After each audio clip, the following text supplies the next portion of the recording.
আমাদের নেতৃত্বে সেদিন রাজপথ কাঁপানো আন্দোলন করেছি, দেশনেত্রী বেগম খালেদা জিয়ারও মুক্ত করেছি। মিছিল মিটিং নেতৃত্ব আমার মাধ্যমেই আসে। রমনা ৮ আসনের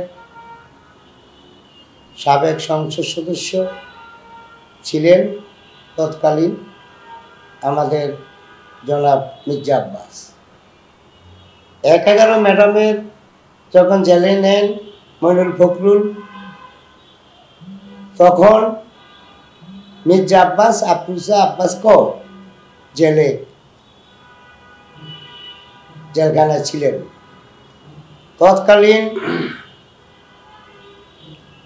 মির্জা আব্বাস ৮-৯ আসনে যারা রাজপথে ছিলেন আমাদেরকে ডেকে সেদিন মির্জা আব্বাস নির্দেশ দিয়েছিলেন খন্দকার দেলোয়ারের হাতকে শক্তিশালী করার জন্য এবং রাজপথে থেকে দেশনেত্রী বেগম খালেদা জিয়ার মুক্তির আন্দোলনে সেদিন আমি রমনা থানার পক্ষ থেকে সেদিন আমরা জাবাইয়া করেছিলাম, আন্দোলনের মাঠে ছিলাম, ময়দানে ছিলাম, খন্দকার দেলোয়ার হাতকে শক্তিশালী করি।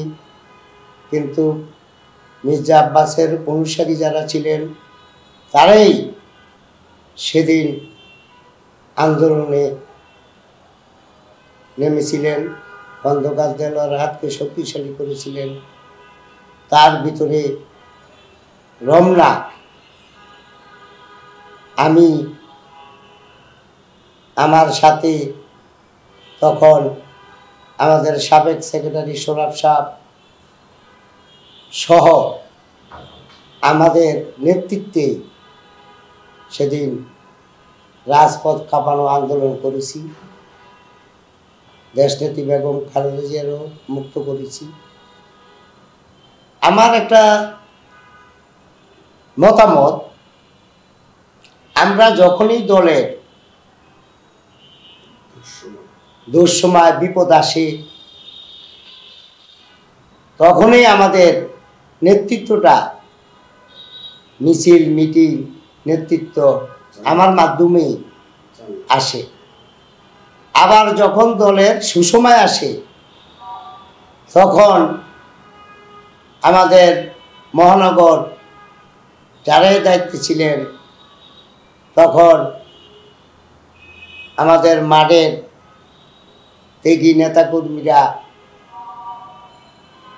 পদ পদবি পাননি।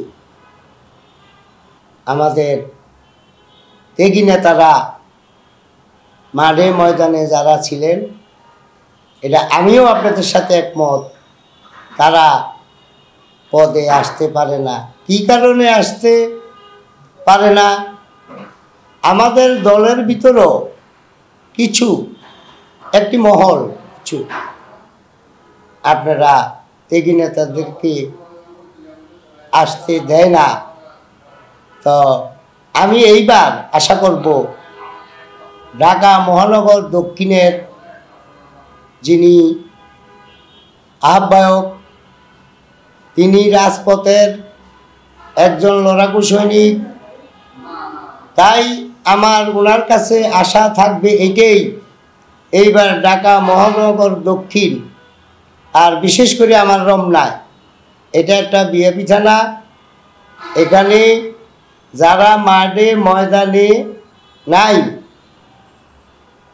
তাদেরকে বাদ দিয়ে ত্যাগী নেতাদেরকে যদি কমিটি দেয়, এটা একটা বিএপি থানা রমনা, তাহলে এই থানার কমিটি দেখে বাংলাদেশ ৬৬টা জেলায় মানুষ মনে করবে ত্যাগী নেতাদের ভিতর থেকেই, মাঠে ময়দানে যারা ছিলেন তাদের ভিতর থেকেই কমিটি যদি পায়, তাহলে বিএনপির সামনে নির্বাচন, তাহলে ত্যাগী নেতারা এবং যারা সমর্থক